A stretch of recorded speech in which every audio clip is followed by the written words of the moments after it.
Olá, hoje eu estou aqui para falar um pouco para vocês a respeito de geotipo e quimiotipo, que são informações muito importantes quando nós pensamos, por exemplo, em escolher um óleo essencial, né, para determinado uso. Então, existem algumas plantas que produzem algumas variações, né? Essas variações, que muitas vezes são influenciadas por fatores genéticos e interferem na taxa de produção de uma substância daquela planta, de uma molécula que, que produz o efeito terapêutico, nós chamamos de quimiotipo. Então, por exemplo, no caso do alecrim, nós temos quimiotipo 1, quimiotipo 2, quimiotipo 3, quimiotipo 4, quimiotipo 5, e essas variações expressam diferentes proporções dos princípios ativos que estão ali, né?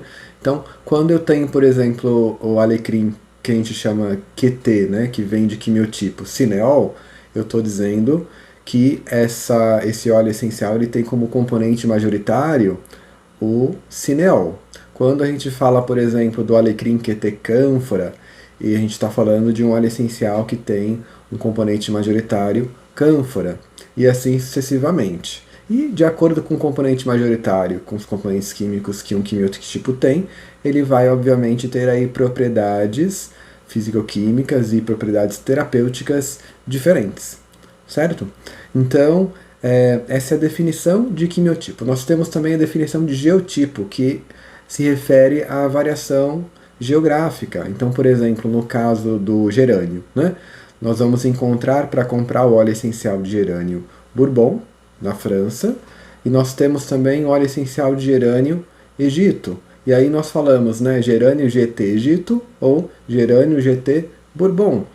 E essa variação de geotipo também naturalmente expressa aí uma variação na taxa de moléculas, né, na proporção das moléculas daquele óleo essencial, que vai refletir também uma variação na sua atividade terapêutica e uma variação também na sensação olfativa, né? Então, por exemplo, isso para perfumaria é um aspecto muito relevante também, porque muda, inclusive, né, a sensação olfativa, além das propriedades terapêuticas que podem ser alteradas também. E aí eu gostaria de compartilhar uma experiência pessoal com vocês que tem relação com esse tema, porque quando eu estava fazendo mestrado em biotecnologia, que eu trabalhei também com plantas medicinais, né? Isso faz acho que uns 2 anos mais ou menos, eu participei como aluno de uma disciplina onde se tratava dessa área de estudos, né, de plantas medicinais, de produção de plantas medicinais, e nós tivemos uma aula prática, uma visita técnica, onde nós fomos no CPQBA, que é um centro de pesquisa, né, da Unicamp. E aí, no CPQBA, nós tivemos aula com um professor que ele trouxe uma experiência para nós muito interessante. Essa experiência ela me marcou, né? E tem relação com o tema que eu estou trazendo aqui para vocês. E eu gostaria de compartilhar. Então, ele colocou para nós, tem um viveiro lá onde ele nos levou, né? De ervas medicinais. E ele colocou para nós, assim, 2 hortelã-pimenta, uma muda do lado da outra, né? E pediu para a gente experimentar olfativamente, né, para a gente pegar a planta, né, a folha daquela hortelã e sentir o aroma dela. E aí a gente fez esse processo e a gente percebeu que tinha uma diferença notável, né, no aroma dessas hortelãs. Ele explicou para nós o seguinte, ele mostrou assim que era a mesma espécie que estava ali, né? Ela tinha crescido sobre as mesmas condições ambientais, né? Ela tinha, na verdade, o que aí nós chamamos de quimiotipo em termos de variação genética, né? Que fosse assim suficiente para demonstrar alguma alteração na classificação. Ela não existia, ela era como se fosse a mesma planta, mas ela tinha uma variação, né, o que ele chamou assim de uma variação da individualidade da própria planta. Isso é muito interessante. Então ele né? A gente trouxe o exemplo, tem um exemplo assim que, por exemplo, todos nós somos humanos, mas cada um de nós tem um rosto, tem uma peculiaridade, tem uma personalidade, né? Mesmo nós fazendo parte da mesma espécie, né? Mesmo, por exemplo, a gente pode pensar assim, os quimiotipos poderiam ser as variações, né, de agrupamentos humanos. Então, aqui nós temos os asiáticos, né? Nós temos os indígenas, nós temos, enfim, os pardos, e cada um tem uma determinada expressão de singularidade. Então, assim, nos óleos essenciais nós temos os quimiotipos, né? E os geotipos também. Mas, além disso, dentro, por exemplo, de uma determinada de um determinado agrupamento, nós temos as variações individuais, certo? E essas variações individuais, elas expressam a singularidade da planta, porque a planta é um organismo vivo. E com isso, né, pode refletir em uma alteração, inclusive olfativa, mesmo que a variação química ela seja pequena, ela pode ser notada como uma variação olfativa, porque às vezes um componente que está presente na planta em pequena quantidade, quando ele varia minimamente, ele pode gerar inclusive uma alteração na percepção olfativa, né, e algumas vezes até uma alteração no efeito terapêutico. Então isso é bastante interessante, né? Porque eu já ouvi muitas vezes também algumas pessoas comentarem comigo que ela experimentou um óleo essencial de determinada marca e ela não gostou do aroma, e aí ela desconfia que seja falso, né? E essas variações aromáticas elas podem acontecer inclusive de um lote para outro em uma mesma região, né? Em um mesmo fornecedor e produtor de óleo essencial, no caso, por conta dessas peculiaridades que envolvem alterações climáticas, que envolvem, enfim, mudanças climáticas, né, que podem acontecer de um ano para o outro, tá? E além disso nós temos essa questão da variação pela singularidade da própria planta, que é um organismo vivo também, né? E aí é interessante e importante a gente saber disso, porque não é porque eu sinto um aroma um pouco diferente que aquele óleo essencial ele tem menos ou mais qualidade do que o outro óleo, né, de um outro fornecedor. Com exceção assim de pessoas que são muito treinadas em aromaterapia e aromaterapeutas que trabalham, né, diariamente com óleos essenciais há algumas décadas, ou no caso que trabalham com perfumaria natural, como é o caso da Anne Walsh, que tem um aprofundamento nesse estudo e por muito tempo tem contato ali com diversos aromas, né?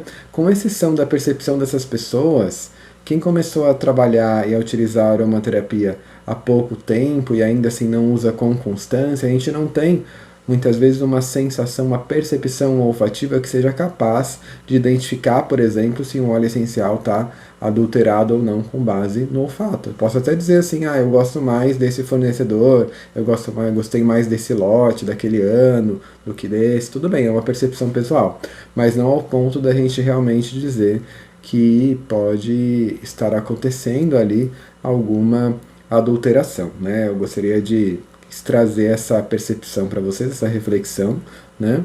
É uma opinião pessoal também a respeito desse assunto. E, bom, espero que vocês tenham gostado. Só para a gente entender um pouco também desse universo das plantas e o como que é complexo, né? Não é simples a gente também entender a composição de um óleo essencial, o que está presente ali, os fatores que interferem na produção das moléculas que um óleo essencial produz, que vai refletir no seu efeito terapêutico, são muitos.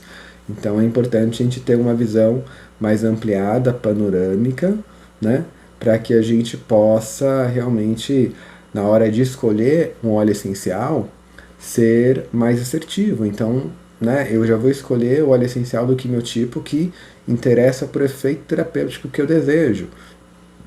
E aí é muito interessante a gente também, ao longo da nossa jornada de aprendizado em aromaterapia, principalmente para quem quer trabalhar nessa área, e conhecendo não só teoricamente, mas olfativamente também os diversos quimiotipos, para que a gente possa ir notando as diferenças, que muitas vezes são diferenças sutis no aroma, algumas vezes são diferenças mais como que eu posso dizer assim, mais significantes, né?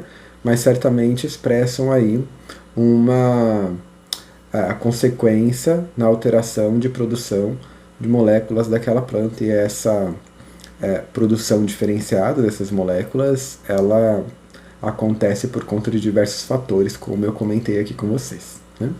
Espero que vocês tenham gostado. Então, se vocês gostaram, eu peço para que vocês curtam esse vídeo, né? Compartilhem com os amigos, deixem um comentário dizendo o que vocês acharam. E amanhã, no dia 31/10, nós começamos o curso introdutório de aromatologia, onde um dos tópicos nós abordamos exatamente isso. Então nós falamos assim todos esses fatores que interferem na produção, né, da quantidade, da proporção dos princípios ativos de óleos essenciais. Nós mostramos as variações dos quimiotipos que podem acontecer em algumas espécies. Nós mostramos, né, a cromatografia da planta. Então é um curso, eu costumo dizer que é um introdutório robusto, né? Porque embora sejam 16 horas e tenha esse nome de introdutório, a pessoa, né, o aluno, ele sai realmente com um discernimento e a capacidade de entender os óleos essenciais a partir da sua composição química, do seu componente majoritário, né, que nós falamos, e aí a partir daí consegue então desenvolver esse trabalho, criando sinergias com base no conhecimento da química, né, dos componentes que estão presentes ali no óleo essencial. Então, costumo dizer que a química não é nem um bicho de 7 cabeças, né, mas que a gente deve sim estar disposto a se abrir para esse universo. E aí a gente consegue ir ampliando o nosso conhecimento e também as suas possibilidades de uso das dádivas da natureza, que são os óleos essenciais.